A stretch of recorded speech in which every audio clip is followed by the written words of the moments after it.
Olá, estamos iniciando a nossa aula número 154 do nosso curso de Filosofia Espírita.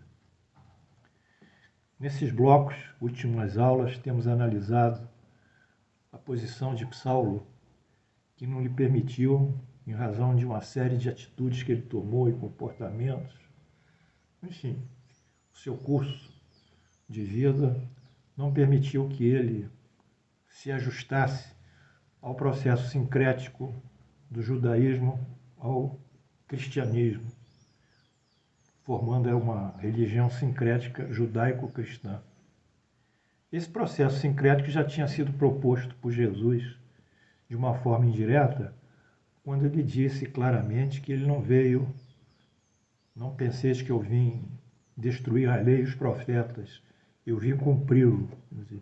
Ele puxa a lei e os profetas, manifesta a sua aquiescência, a sua sabedoria e a sua vontade maior, espiritual, de cumprir esses ditames da lei e dos profetas, e em seguida ele vai aduzir o seu próprio evangelho.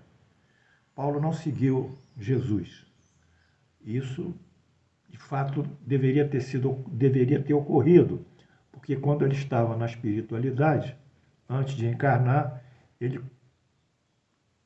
ele dialogou e manteve entendimento para formular o seu gênero de provas, ou seja, todo o seu curso de vida e as provas que tinha que passar e vencer. E uma dessas provas mais difíceis era contra ele mesmo, contra a sua própria natureza, que é uma natureza prepotente, orgulhosa, autoritária, discricionária, agressiva. Então ele se perdeu, ou ele caiu pela sua própria natureza nessa primeira fase da sua missão religiosa, eu diria doutrinária. E hoje o Espiritismo vai explicar justamente esse fato, o que representa a queda do indivíduo pelo orgulho e pela soberba. Isso será então alinhavado com o exemplo de Paulo. Então vamos ver aqui Allan Kardec no livro Obras Póstumas, editora CELD, Rio de Janeiro, 2018, 11, página 229, 30 e 32. Orgulho e soberba respondem pelo fracasso de Saulo. Vamos ver, orgulho e soberba. Vamos ver que Allan Kardec diz: o egoísmo e o orgulho têm sua origem num sentimento natural, um instinto de conservação. Ou seja, quando nós fomos criados, nós temos manifestações instintivas, que são reflexos, muitas vezes, de luta, de sobrevivência, de defesa. Quer dizer, a gente coloca a mão num objeto quente, imediatamente vem o reflexo para retirá-lo. Então, nós temos uma atividade instintiva muito producente. E os animais, inclusive, vivem em função dessa atividade instintiva. No caso do homem, essa atividade instintiva, esses instintos de sobrevivência básicos, eles foram sendo trabalhados pela mentalização do espírito e ganharam, então, um sítio psicológico, um sítio mental. Então, muitas vezes o indivíduo confunde a sua sobrevivência com ideias que ele produz, pensamentos, raciocínios e situações do meio ambiente que para ele serão uma agressão à sua sobrevivência. E isso sofre uma transposição da sobrevivência nitidamente física e fisiológica, orgânica, para a sobrevivência psicológica. E nessa transição, o psiquismo, então, começa a produzir esses mecanismos de se visualizar agredido, se visualizar em perigo, se visualizar em iminente perda dos bens que ele tem, que muitas vezes não são nada físicos, são apenas de ordem psicológica. A radicalização desse instinto de sobrevivência no homem sofre um transtorno muito grande nas doenças mentais, transtornos mentais, no caso da paranoia, que o indivíduo vive, se sente perseguido por todos, quer dizer, ele se sente ameaçado, se sente em condições críticas e acha que as coisas do mundo lá de fora estão trabalhando contra ele. Esse é um dos sintomas. A paranoia e também um transtorno mental mais grave, a esquizofrenia paranoide. No caso do Paulo, isso não é propriamente dito, eu só coloquei para ilustrar, mas o instinto dele, como o instinto de todos nós, que é o instinto de sobrevivência, ele se converteu em quê? É um sentimento encerrado no justo limite, o instinto. E bom, portanto, em si mesmo, quer dizer, ele nos defende. Mas ele se torna mal quando começa a se radicalizar, exagerar. Assim também se dá com todas as paixões, que o homem desvia frequentemente do seu objetivo providencial. Então a paixão é um instinto de sobrevivência também, né? Radicalizado. Então a base é esse instinto de sobrevivência. Deus não criou o homem egoísta e orgulhoso, criou-o simples e ignorante. E o homem que se faz egoísta e orgulhoso exagera o instinto que Deus lhe deu para a sua conservação. Mais uma vez, é a conservação. Vamos ver o que o professor agora Kardec diz no Livro dos Espíritos. Pergunta 116. Dentre os espíritos, uns foram criados bons e outros maus? Resposta. Deus criou todos os espíritos simples e ignorantes. Em sua origem, assemelham a criança, ignorantes e sem experiência, simples. Então, eles foram criados ignorantes e sem experiência, não é? Simples e ignorantes, na sua origem, todos iguais. Agora, a causa desse orgulho estará então na crença que o homem tem da sua superioridade individual. Ele vai criar uma forma reativa para se achar superior aos outros e poder se defender de uma ameaça ao seu poder, à sua vaidade, ao seu dinheiro, ao seu sentimento, seja o que for. A causa do orgulho está na crença que o homem tem da sua superioridade individual. É ainda a consequência do apego às coisas materiais e sentimentos ligados à matéria. Sensualidade, possessão, inveja, cobiça, tudo isso. Então eu fiz aqui um gráfico para explicar isso aqui, ó, tá aqui, que é a psicodinâmica da formação do orgulho. Um dia, essas aulas eu vou digitar isso e vou fazer um livro brevemente, quando acabar o curso. Enfim, então a gente vê aqui o seguinte. Primeiro, o instinto de sobrevivência do indivíduo, número 1. Esse instinto de sobrevivência configura a ele a defesa e a manutenção da vida, mas em dado momento ele fantasia, esse instinto de sobrevivência não vai se ligar sobre a manutenção da vida estritamente, mas se vai aderir a sentimentos e coisas subjetivos. Quando ele passa por psiquismo, esse sentimento de sobrevivência, ele polariza isso na sua personalidade, forma, incha, ele gera um investimento psicológico muito grande, ele cria ideias fixas sobre isso, ele cristaliza e ele forma o orgulho. E esse orgulho passa a ser o seu mecanismo de defesa. E numa forma mais radical, o orgulho vai ao narcisismo, que o indivíduo se acha o único. E ninguém é melhor do que ele em todas as circunstâncias. Então, esse ciclo de instinto de defesa, polarização mental, entrando no psiquismo do indivíduo, formando ideia fixa, gerando o orgulho defendendo de alguma coisa, é que vai formar, então, a psicodinâmica do orgulho. E aqui, então, ele vai, pelo orgulho, ele vai formar o egoísmo dele, retendo e produzindo toda uma série de circunstâncias centralizadas no seu ego, sobre si. Então, essa aqui foi o gráfico que eu fiz, que é essa psicodinâmica do orgulho, né? Que na realidade é o exagero do mecanismo de sobrevivência, do instinto de sobrevivência. Vamos estudar aqui um pouquinho o professor Kardec, no Livro dos Espíritos, Orgulho e Egoísmo, os dois maiores impedimentos para o progresso. Quer dizer, nós estamos sempre preocupados com o progresso. O que está impedindo o progresso? O que gera corrupção? que gera o desequilíbrio social? O que gera o desequilíbrio das riquezas? Por que o pobre não tem um hospital e o rico tem? Por que o pobre está morrendo nesses dias de coronavírus? Porque não tem um atendimento médico condizente e o rico não morre porque realmente tem muitos médicos. O que está por trás desse equilíbrio social? Nós vamos entender que uma boa parte disso está calcada na própria natureza do homem, no seu orgulho e no seu egoísmo. E ele, como é um ser social, ele é um fator social, é um fenômeno social, o homem. Esse homem mais outro, mais milhares, mais milhões, fora o núcleo, uma coletividade, e essa coletividade está toda corrompida pelo orgulho e egoísmo. Então, as leis não são respeitadas, os direitos também, enfim, os deveres do homem ele nega que tem que cumprir, enfim, ele prejudica o próximo. Então, Allan Kardec, estudando o orgulho e o egoísmo, que é o mecanismo psicológico, espiritual, moral, que gera todo esse caos das sociedades contemporâneas, ele faz a primeira pergunta.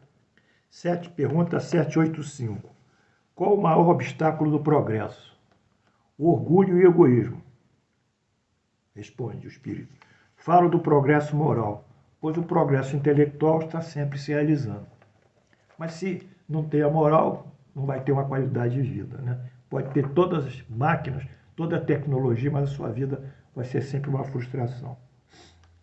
Pergunta 895. Postos de lado, o defeito e os vícios sobre os quais ninguém poderia enganar-se, qual o sinal mais característico da imperfeição? Qual o sinal mais característico da imperfeição do homem? Vocês sabem. É o interesse pessoal. As qualidades morais são frequentemente como uma fina camada de ouro colocada num objeto de cobre. Quer dizer, a qualidade moral colocou aqui nesse objeto de cobre uma fina camada de ouro. A pedra de toque, que é a pedra que o joalheiro usa para avaliar a pureza do metal, quando o sujeito raspa o metal que está dourado, ele tira a camada de ouro superficial e depois ela vem de cobre. Então, basta que se use uma pedra de toque que o interesse pessoal do homem cresce e coloca em si a sua própria natureza. Dizem os adágios populares que você quer conhecer o homem, dá-lhe o poder. Conhece o homem, dá-lhe o poder, você vai conhecer esse homem. Dá-lhe a riqueza, você vai conhecer esse homem. Não é? Porque vai ser uma fina camada que ele tem, dizendo que é desprendido, é desinteressado, ele quer praticar caridade, quer ajudar as pessoas, quer ser simples, quer ser humilde. E, de repente, quando você dá o poder para ele, aquela pedra de toque raspa o ouro superficial e ele sobe com toda a sua natureza brutal e possessiva. Então, portanto, Allan Kardec diz que, de fato, o orgulho e o egoísmo são os grandes impedimentos para o progresso social e nas outras áreas do conhecimento e da vida. Agora, nós vamos transportar o que nós estudamos aqui no Espiritismo, na psicodinâmica da formação do orgulho, para Saulo. Então, orgulho, o grande mal de Saulo. Imperfeição moral que o leva a fracassar na sua missão de concretizar o judaísmo, sincretizar o judaísmo com o espiritismo, com o evangelho. O espiritismo esclarece: orgulho, sua construção é dinâmica, tal qual estudado pelo espiritismo, foi sem sombra de dúvida a grande imperfeição de Saulo e o que levou ao fracasso. Seu percurso em Saulo, o orgulho, seguiu a seguinte dinâmica. 1. Imperfeições espirituais, condições inatas do espírito de Paulo, ou Saulo. Autoritarismo, agressividade, radicalização de sentimentos, orgulho, egoísmo, impiedade. Andou mais um pouco. Identificou introjetivamente, quer dizer, identificou um fato lá fora e colocou dentro de si a ortodoxia e a dogmática judaica, Então, com o instinto de conservação. Aí que vem a interseção. Então, esse instinto de conservação, que foi feito para o indivíduo se defender, mas ele sofre esse desvio também na psicodinâmica da formação e vai para o psiquismo, e lá se radica no ego do indivíduo e começa a inflar o ego, e depois ele começa a se defender para o ego não ser perdido, humilhado, diminuído, que é uma condição de defesa, e infla e forma a blindagem do orgulho. Então, nesse ponto, Paulo confunde a sua sobrevivência, eu diria psicológica, espiritual, doutoral, que ele era um doutor das leis, social, religiosa, com os ataques que o Sinédrio está tendo por parte da igreja evangélica, da igreja da Casa do Caminho, da doutrina dos evangelhos. Então ele identificou-se como um defensor da ortodoxia judaica e passou a ele mesmo ser a ortodoxia judaica, ele ser a dogmática judaica, e ele corporificando, como um ator corporifica um personagem num palco e representa, ele então viveu plenamente essa luta dentro de si contra aqueles que ameaçavam primariamente a ortodoxia dogmática judaica, mas por esse mecanismo de introjeção ele colocou esses juízos de valor dentro dele e reverberou numa luta intensa contra os primeiros cristãos. Enfim, ele fez a eleição da sua pessoa como grande defensor da dogmática. Paixão, radicalização dos sentimentos, subiu o orgulho, cristalizou o orgulho e violou então as leis, os profetas e os próprios textos de Jesus. Essa foi a dinâmica de Paulo. E não me digam que houve milagres, que entraram espíritos, que saíram espíritos, porque isso é a natureza do homem. O homem tem o livre-arbítrio. É à luz do livre-arbítrio que ele vai fazer suas escolhas e tomar suas decisões. Tomadas as decisões, como ele é soberano no seu livre-arbítrio, ele responderá pelas consequências e os efeitos das suas próprias ações. Ele é o senhor de si e ele é o responsável pelas obras que ele produz, no bem ou no mal. Conclusão. Repete-se o dito Allan Kardec pelo Espírito da Verdade. E já foi aqui transcrito na citação do texto Minha Missão, quando eu li Obras Póstumas. Diz ali o Espírito de Verdade. Não te esqueças que podes triunfar como podes falir. Neste último caso, um outro te substituirá, pois os desígnios de Deus não repousam sobre a cabeça de um homem. Quer dizer, Allan Kardec podia ter sucesso ou podia fracassar. Vês que a tua missão está subordinada às condições que dependem de ti. No caso, a condição que dependia de ti, de Paulo e Saulo, era ele superar as suas imperfeições morais. No obstante o fracasso de Saulo, isso também tem que ser visto, Deus mantém o propósito. Não obstante o fracasso de Saulo, Deus mantém o propósito da criação de uma religião ecumênica, universal. Ou mesmo, se não uma religião, os conceitos espirituais universais. Isso é importante. Você não quer constituir religião, tem os conceitos espirituais universais. E esses conceitos, já que o planejamento sincrético proposto por Jesus, de acordo com seus ensinamentos morais, veio ressurgir no início de 1857, após o surgimento do espiritismo kardecista. Então, esse projeto do sincretismo religioso, o sincretismo espiritual, não morreu. Não morreu. Embora o judaísmo tenha separado e criado uma nova religião egressa do judaísmo, que é o cristianismo, tudo isso não morreu, permanece vivo, porque a linha diretora de Deus, ela nos conduz consoantemente à lei do progresso a horizontes melhores. Então, em 1857, veio o Espiritismo. Vamos vamos confirmar isso, vamos trazer evidência do que está sendo dito aqui é realidade, ele é fato. Vamos. Eu gosto muito de trabalhar com evidência e não com, desculpem, achismo, né? Confirmando a continuidade, reproduz-se a promessa de Jesus que se encontra em João 14, versículos 15, 16 e 26. Diz Jesus: se me amais, observai os meus mandamentos, e eu rogarei ao meu Pai, e ele vos enviará um outro Consolador, para que fique eternamente convosco, o Espírito de verdade, que o mundo não pode receber, porque não o vê e porque não o conhece. Vós, porém, o conhecereis, porque ele ficará convosco e estará em vós. Mas o Consolador, que o Santo Espírito, que meu Pai enviará em meu nome, vos ensinará todas as coisas. Quer dizer, tinha coisas que não tinham sido ensinadas, né? Então, novas coisas. E vos fará recordar tudo o que vos tenha dito. Então, o que Jesus disse lá estava sendo esquecido. Então, ele tem que trazer de novo, de viver, rememorar o que Jesus disse e trazer novos ensinamentos.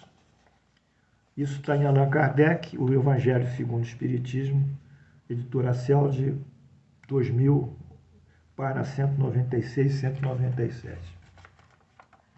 Jesus promete outro Consolador, e o Espírito de verdade, que o mundo não conhece ainda, porque não está em condições de compreendê-lo lá atrás, na época de Saulo. É que o Pai enviará para ensinar todas as coisas, para fazer lembrar tudo o que o Cristo falou. Lembrar tudo.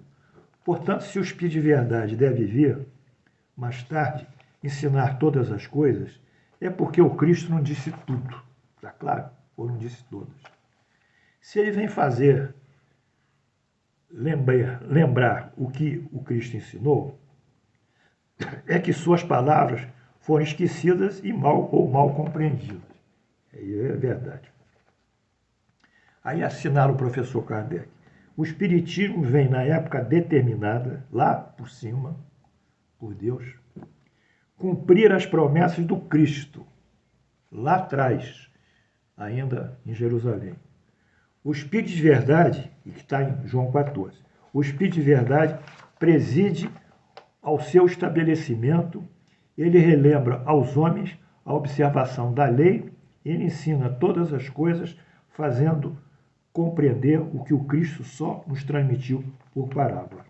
Portanto, o Espírito de verdade é Jesus, e Jesus aparece nos evangelhos, dá um texto, um teor muito metafórico, muito cheio de parábolas, porque aquele povo não tinha instrução nem evolução espiritual suficiente para compreender essas grandes verdades. Aquilo fica como que guardado dentro de um sarcófago, ou um baú, ou no fundo de um lugar qualquer, e quando chega o Espiritismo, aquilo é redivivido, reinterpretado, reatualizado, tem adições que Jesus não colocou e que vão ser ditas, enfim, é uma nova horizonte surge, mas sempre ainda ligado a quem? A Jesus.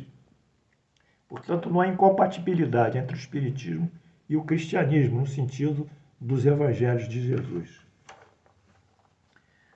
O Espiritismo veio cumprir no tempo predito o que o Cristo anunciou e preparar a realização das coisas futuras.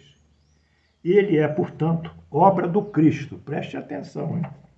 Que o preside, ele preside, assim como igualmente o anunciou.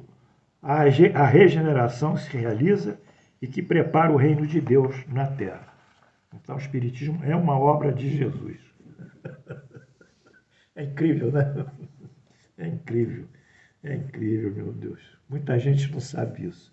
Então, nós entendemos hoje, terminando aqui a nossa aula, por que Paulo fracassou no desvirtuamento dos seus sentimentos de conservação, ou instintos de conservação, tendo sido atropelado pelo seu orgulho, pela sua prepotência. Mas ele vai ser convertido em Damasco. Vamos estudar nas próximas aulas.